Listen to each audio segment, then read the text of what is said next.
Hey guys, welcome to OCD Recovery. I wanted to do a video today on the fear of being bored, the fear of not having any interests or losing interest in things that you feel passionate about. And I will overlap this with the fear of missing out as well, because all of these things kind of like go in and out of each other, and it's like a very common fear that people haven't. I'm thinking about what I'm saying right now because I think we say this with so many things that it's very common. Because I think when you work with so many people, you essentially come across all sorts of fears in abundance, essentially, and you can see that okay, this is something that many people experience, and it's not just like a one-off kind of thing. Sometimes you do come across some fears that are a little bit more less frequent in that way, but but even then it doesn't have to determine your chances at recovery. So something important to keep in mind. Okay, so when it comes to the fear of being bored and the fear of losing interest, and this can be a part of like any sort of theme that you have as well, like for instance, like health OCD.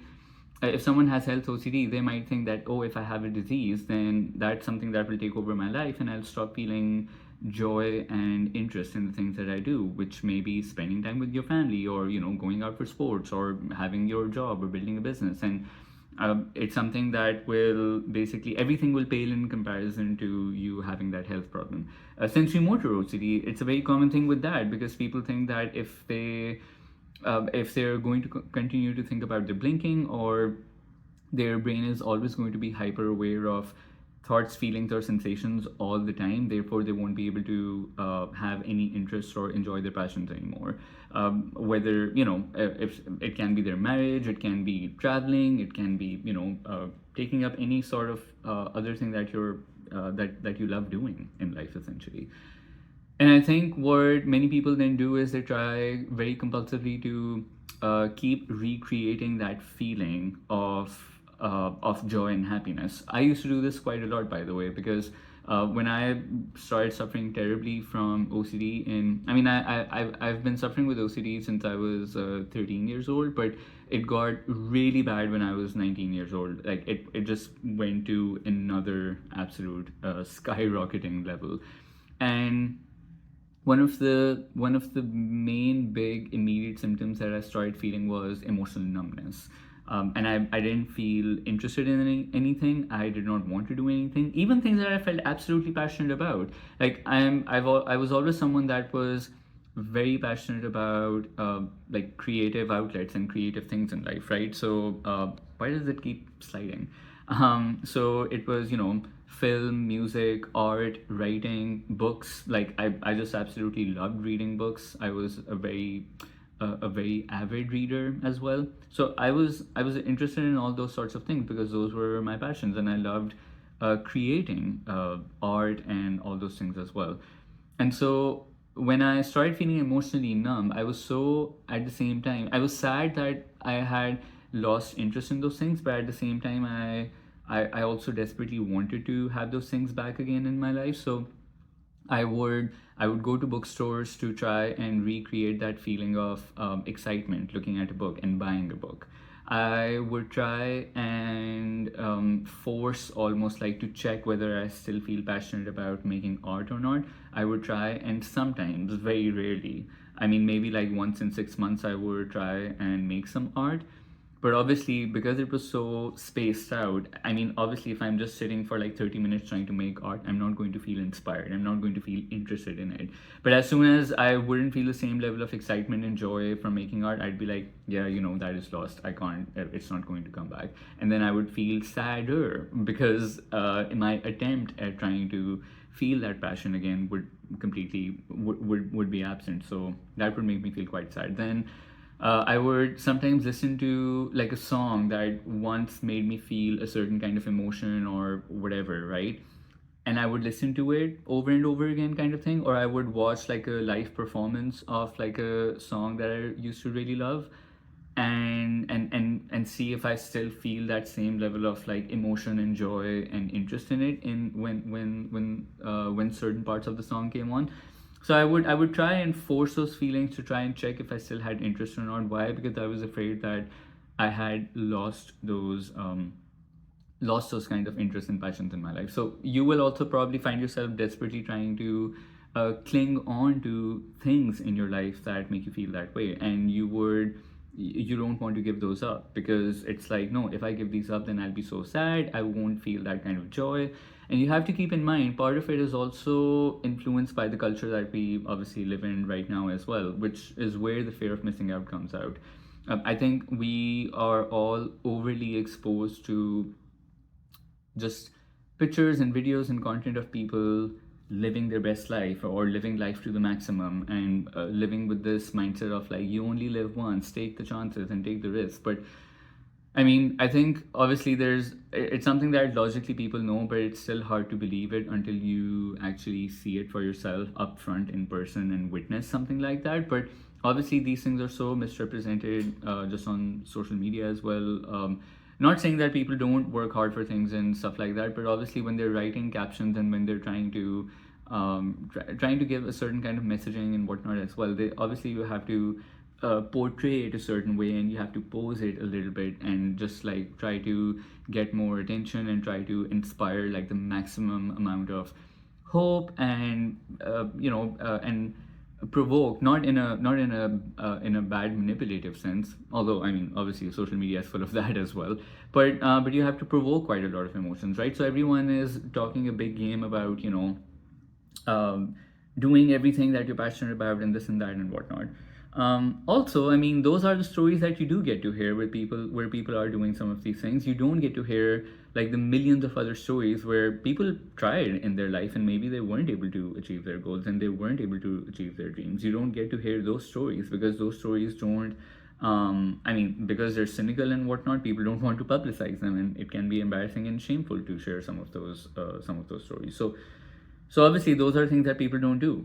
And so it creates this image that everyone else is, as an OCD sufferer especially, like you will be comparing yourself to other people as well at a maximum level, and so you will think that, oh, other people are able to do this and this and this, but I won't be able to do this.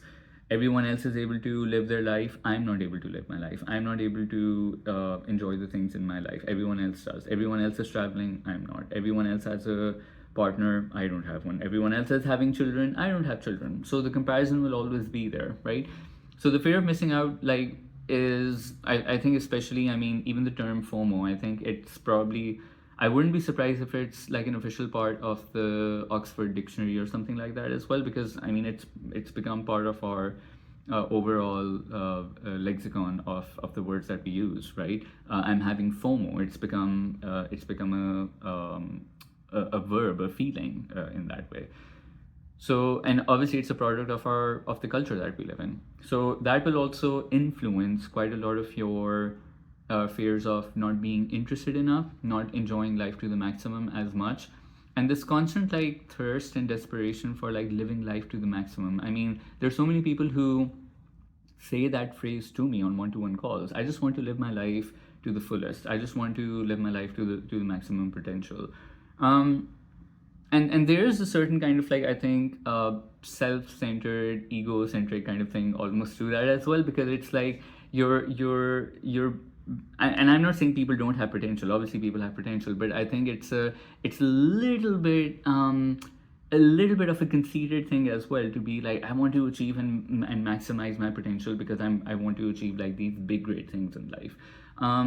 Big great things in life don't always have to be global impact, because I think with social media that's also kind of like the impression that we get, because everyone can essentially be a celebrity by being an influencer. Everyone, you don't like it's not just now singers and actors and whatnot who are celebrities, it's also the average person who can be a celebrity now.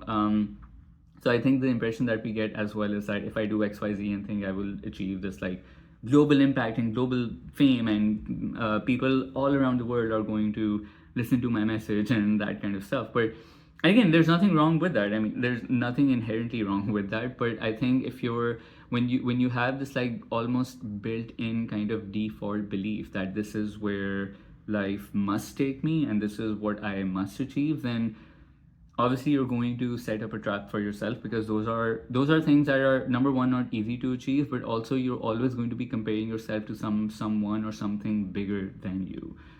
So when it comes to contextualizing it back to OCD itself, right? Because obviously you have to have a little bit of cultural commentary in the middle of it all as well. But when you contextualize it to OCD, you also have to see that, of course, there are certain things that like OCD will be fixating on, but you also have to see what kind of like cultural messaging that you're getting, and that's where even looking at your irrational beliefs becomes important, because if you're only going to receive messages and just like completely take them on board without any critical thinking, then naturally you're going to be bogged down by those irrational beliefs and those like those larger cultural ideologies. You're going to be influenced by them more and more without even thinking for a second if that's irrational or not.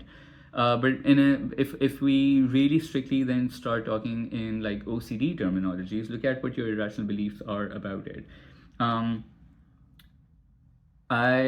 It's the fear of you not being able to fulfill your potential. It's the fear of not being able to live your life to the maximum, and taking up maximum opportunities. It's the fear of not always every single moment having like the max peak level of happiness, right? Because that's what we're trying to constantly feel. Always feeling this like real, like pure form of happiness all the damn time. And I don't know, even when I say that, that just sounds so exhausting, to try and feel that level of happy all the time. It's the fear of also being somehow left behind, because if other people are having certain experiences and you're not having those experiences, then it can feel like, oh, I'm being left behind. It's a fear of being more like inferior or lesser than other people, because naturally if you're missing out on certain experiences and you're not like getting to do things that other people are, then you feel like you have somehow failed.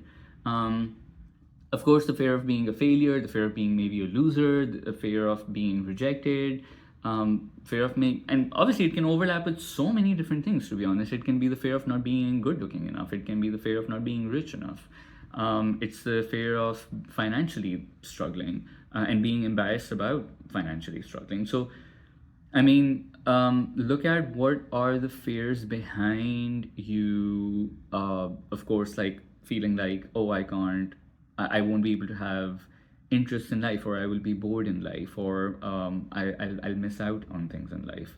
So those are really important fears to look at. And when you look at these fears in separation, and when you look at these different threads of it, it helps you actually then see the larger web of all your fears that is coming up, because then it's not just the fear of missing out.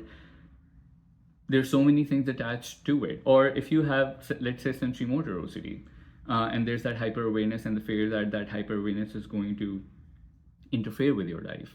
It's not just about, oh, I don't want my brain to be fixated on these. I'm just afraid that my brain is going to not be able to unthink these things, right? So it's not just that one thing. It's made up of so many different layers of various things in life. So that's something that you need to be more kind of like mindful of things that you need to break down.